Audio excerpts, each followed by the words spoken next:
So yeah, looking at dollar CAD, right? If we blow up the larger time frame, we want to assess where we're at on the larger time frame supply-demand curve first. Okay. So there's that, obviously pretty high in the curve. As we come down to the smaller time frames, I was looking at this market yesterday. Not a whole lot to look at here in the bigger time frames. Really the only thing that if you're going to focus on anything, this market has been, this supply level is what the market has been trading off of.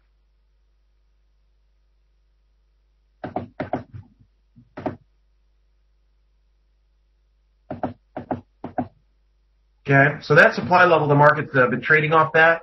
We've been barely touching that level and falling, suggesting this market doesn't look like it's going to have a hard time getting below 110, but obviously we're not there yet.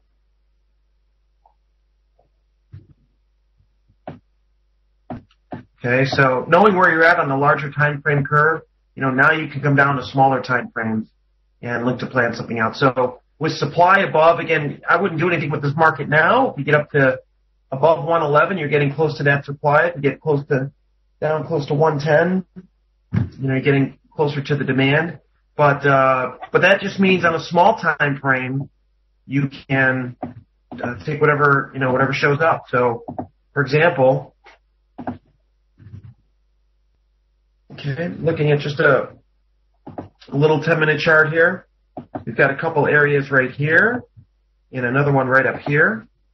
And I'll take these down to a 5-minute in just a moment.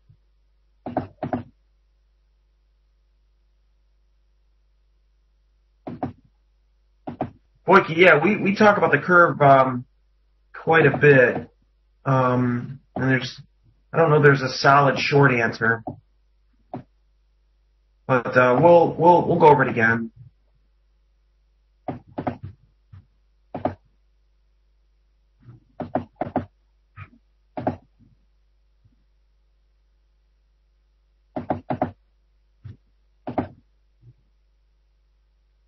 No, not the trend at all, no. Mm-hmm. So just coming down to a 5-minute chart, taking a little snapshot of this. Right, well, just to get your mind going in the right direction. At every price point, right, on this market, we're looking at price points on the right. So if you look at the price points on the right, every single pip, there's a certain amount of willing demand and a certain amount of willing supply, right? All we're trying to do is assess that, because that and that alone, nothing else impacts where price is going to turn and where it's going to go. So it's the supply-demand equation really at every price point. Okay. So we want to know, on the larger time frames, where are the price levels where, your supply-demand imbalances are greatest, and that quantifies the curve. But we'll go over that more another time. Not a problem. So this level right here, actually, now that we're looking at the 5-minute, we see it actually fell from there. So when you get down to opposite of the curve here, right, now we go down to the very small time frame. When you're, when you're drawing your lines, drawing your levels, all right, like Igor, you look like you did a pretty good job at the levels you sent. So Igor's starting to take some live trades, trading the strategy. He sent in 3 trades this morning. 2 of them were pretty nice winners, and one was one was a loser. I think the winners were quite a bit bigger than the loser, and his lines were pretty good. There's some adjustments we'll need to make there. So I saw a couple of things we can do there, and he got me thinking about this. You want to find, where exactly is the origin of that move? Where exactly did prices fall from or rally from to create that zone? That's where the imbalance is. At the end of the day, that's what we're looking for, is the imbalance.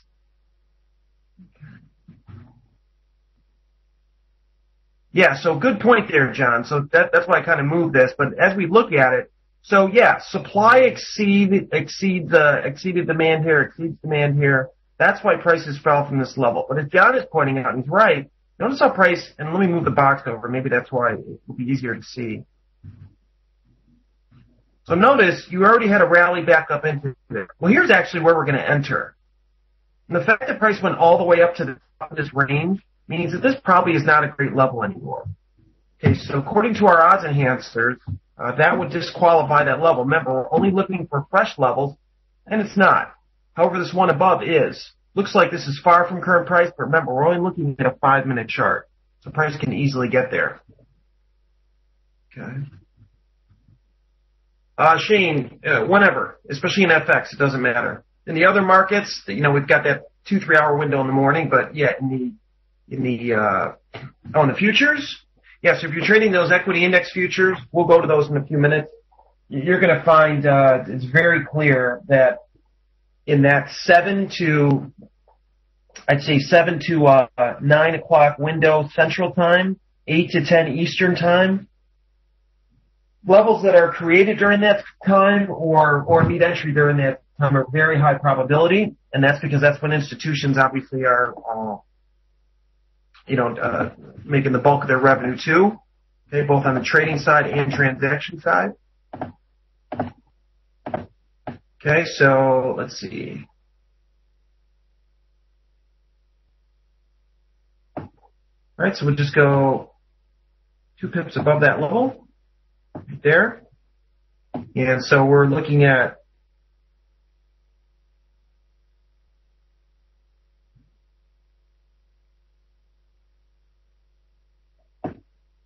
right.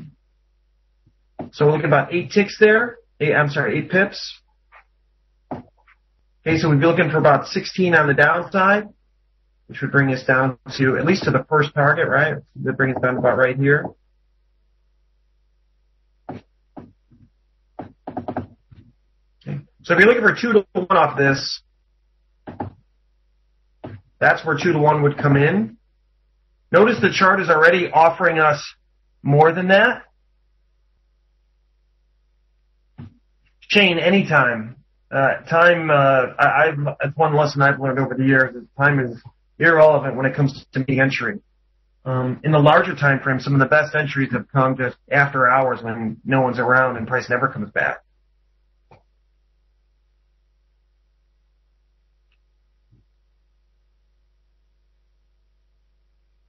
Yeah, you absolutely want to look for supply above the range, Cam. Those are going to be your best levels. Mm-hmm. All right, so watch that one. I don't want to get too hung up on the little 5-minute Canada level. But yeah, levels beyond the range are going to be great, but because we're in the middle of the curve for dollar Canada, the blue line's a target, by the way, red line's stop. We can be buyers and sellers. That's the point. Let's look at a different market. Okay, it looks like, see what this NQ is doing. I actually shorted this, by the way. Full disclosure there, just so you know. Yeah, we can look at the dollar next. So this thing's not really doing a whole lot. I have actually been watching it on a 2-minute chart. Okay. And you'll see the level here if I go back.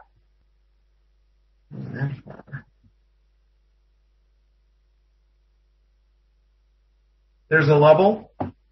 Notice when it was created.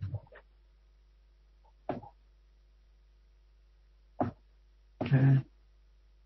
So kind of right in that sweet spot there. Drop, basing, drops. So that's the level we just came into for the first time. This level above, yeah, Jason, I'm glad you asked that because we would not call that a level. Here prices go down, they go up, base, and drop. So this is probably a pullback to something over here if we look on a very small time frame. That odds enhancer, the flip, that's probably what that one is. If you look on a smaller time frame, you'll see the flip activity in there. And that's pretty key.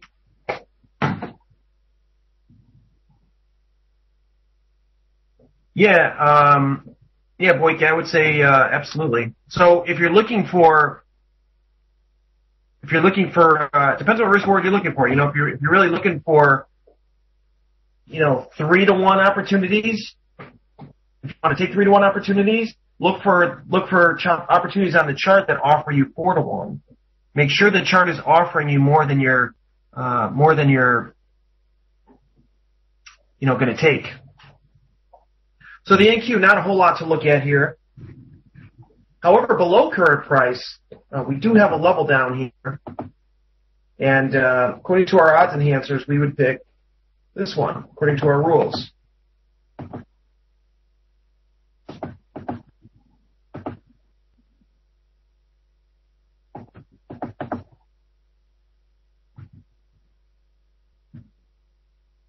Okay, so there we go. So 34.82 to 79.50. So if that's where we're saying demand is, then target for a short from up there would be, I'm going to make this a blue line. So we put it just above that pivot right there. Right there is probably fine. Okay, so that would be a target, small time frame target.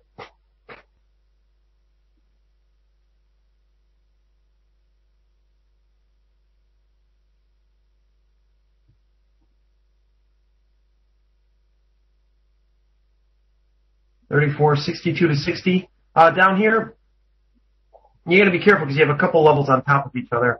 But anyway, so that would be a target for that short. And then obviously we can look to potentially be a buyer here as long as there's no opposing level that forms on the way down to that. So that would be the NASDAQ.